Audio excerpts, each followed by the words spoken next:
Welcome to Westbrooke's COVID Conversations, where today we're moving outside of South Africa to a little bit of a UK flavor.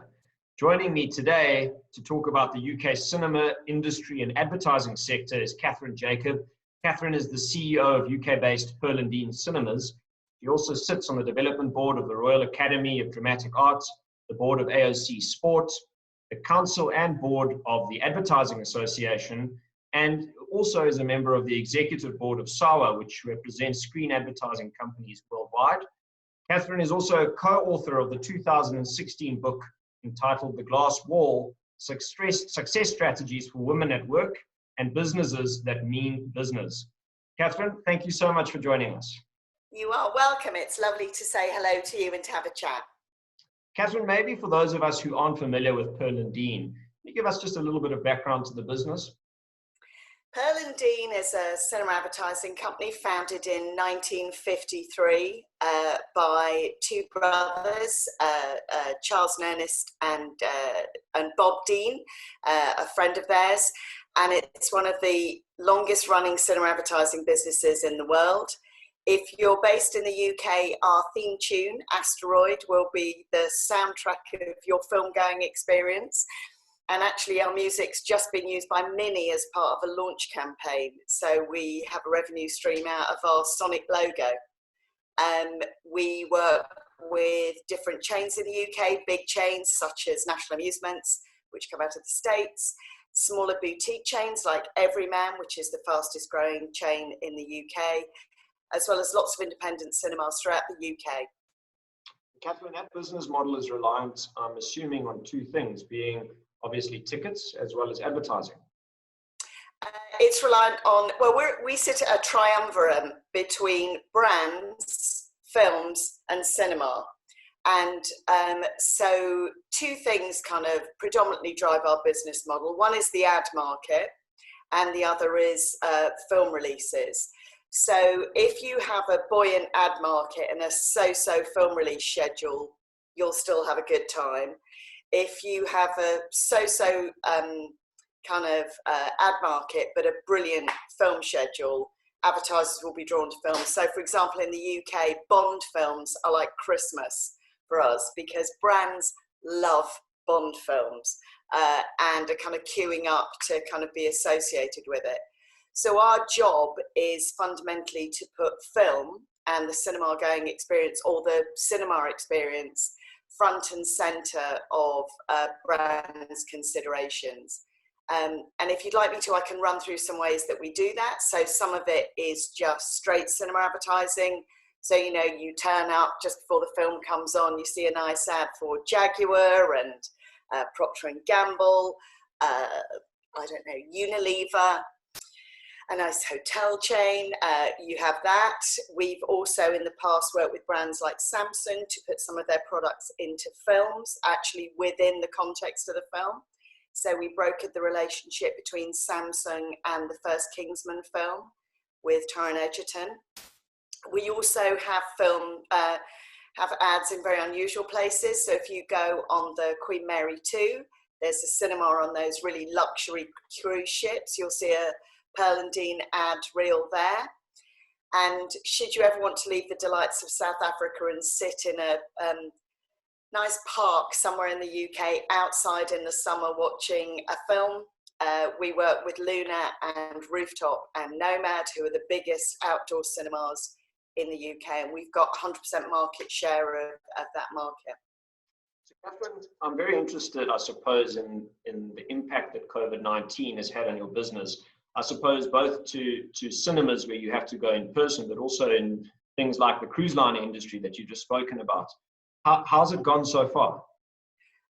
Well, cinema in the UK has fundamentally been shut down since March. We have a tentative reopening date of July. Cruises, we are just waiting to see what happens with them. They're kind of subject to government regulation, of course, so because they travel between territories, we need to kind of find a place there. And so fundamentally, we haven't been trading as such for most of Q2. However, we've got a really good back end schedule from July to December of film and pop-up and now drive-in that we've been working on in that period of time. So the issue that everybody faces is, even if you're in a medium where you've got a lot more people watching your product or in sampling your product, like ITV here in the UK, they've still taken a hit to their ad revenues, because even though they're delivering audience, the brands aren't spending because it feels inappropriate. If you're a social media company, yet again, huge amounts of uptake. I mean, apparently dating sites have done inordinately well. I mean, I don't know how you can do that when you can't actually meet on a date, but what do I know? I've been married a long time. But, so there is this dissonance between, even if you're delivering audience, brands don't want to step into that place at the moment. So we've got a latency of both brand demand and also consumers who, after an extensive period of lockdown, are looking for safe and sustainable consumer experiences. So what we're doing now is working with our cinemas and the UK Cinema Association, who represents traditional cinemas as opposed to outdoor, to reassure audiences that when they go back, even if it will be in a socially distanced way, you'll be safe. The place will be clean. There'll be great product to watch. So like Christopher Nolan's Tenet is coming out in July. And there's a Mulan, and then there's Top Gun, there's Bond. I mean, we've got a plethora of really great films coming, but it's that reassurance piece. And even if social distancing has reduced capacity in cinemas to about 25%, it's still proving hugely popular. So in Norway, for example, where they've opened cinemas up already, they're reporting fill levels of about 90%.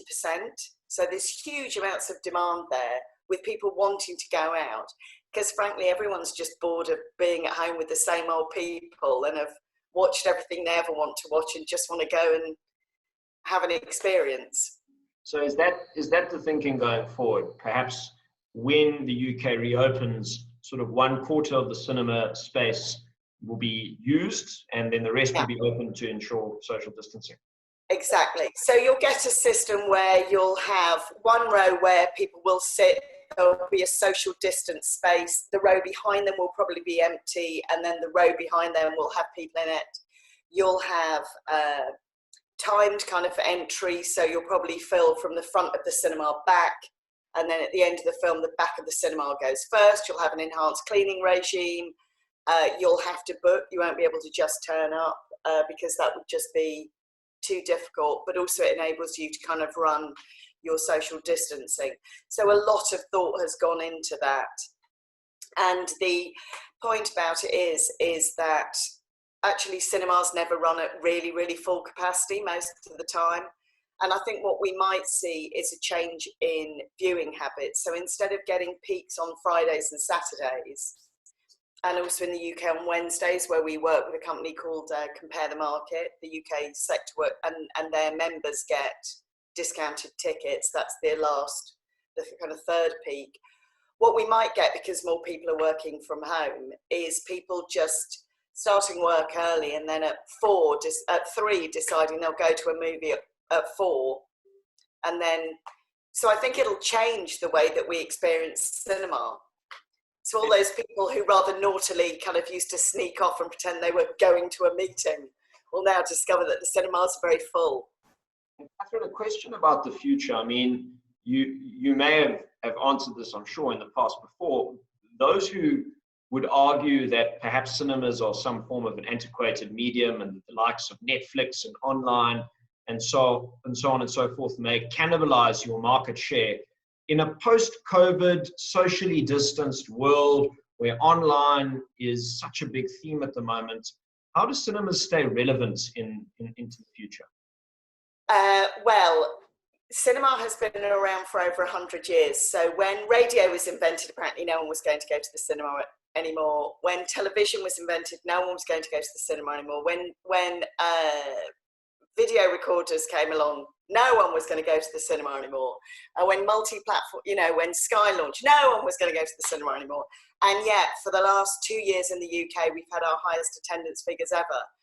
In 2018, we had our highest attendance figures since the 1970s. That's not a medium that's dying. And also the other thing as well is we've done research, and people who love content, so who've got a Netflix subscription and maybe an Apple TV subscription, they still go to the cinema. They're amongst some of the highest cinema goers. So there's no dissonance between having a Netflix subscription and still wanting to go to the cinema, because cinema going in the UK averages about 3.5 times a year. In Ireland, it's slightly higher, but it's not an either or, it's a both, actually. And when you look at the way that, particularly for big studios like Universal, the way that the tail of value works for them. So everyone's giving lots of chat about Trolls, which was released direct to consumer. And Universal said, oh, that made £100 million, $100 million, and isn't that great? Well, $100 million is just a straight to consumer thing. It takes out the value that you get from the cinema release, from the release onto premium platforms like things like Sky Movies, and then the general release pattern that you get when it goes into direct home entertainment. So actually you're truncating your value delivery into just one method of delivery rather than a 3-part kind of long tail that you could maximize revenue out of. I suppose what you're selling is somewhat of an experience. Yeah, of course. And it's very similar to, there's some analogies with music where everyone said, oh, well, when Spotify launched, or when Deezer launched out of Paris, or Apple Music, no one's going to go to see bands anymore. Speaking as someone who has, teenage children, trying to get Stormzy tickets, was just impossible, because people like experiencing things together. It's not the same. If you're going to go and watch, 1917 in a room full of other people who are absolutely immersed in that story, it is much better than sitting in your bedroom on your own watching it on a laptop, because the screen is bigger, the sound is better. If you go to an everyman cinema, someone brings you wine while you're sitting there. It's not even like at home, we have to get up and scoot to the kitchen. It's even better. And it's just that craving that we have for experiences. Humans are pack animals. Things that we experience together somehow have a higher resonance than things that we experience alone. And I think that's even more relevant now, because you're in a group of people who've all chosen to watch that film at that time. And you're there in a similar mindset. And that works so well for advertisers. We've got research that proves that cinema advertising is 6 times more effective than television advertising, because people are there wanting to be entertained, wanting to be told stuff, and they're not dual screening. It's the last medium where no one's texting someone, and then reading a work email and looking at news headlines. That just doesn't happen. Kathryn, that's fascinating. Maybe one last question before we go.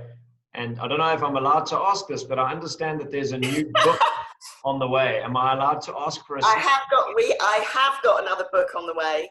And you are allowed to ask it, because it's been listed on Amazon now. It's called Belonging, and it's out in the UK on October the 29th. I've co-authored it with Sue Uniman, Chief Transformation Officer of MediaCom, again, and a journalist and business trainer called Mark Edwards. And basically what this new book is going to be a guide to how you create a diverse and inclusive workplace that includes everyone. So to create a sense of belonging. So it's about what you bring to work rather than your job title or your or presenteeism. So yeah, I'm quite excited about it. And I'm sure many of us are too. Kathryn Jacob is the CEO of UK-based Pearl and Dean Cinemas, joining us for today's COVID conversation. Kathryn, we really appreciate the time. You're welcome. Thanks very much.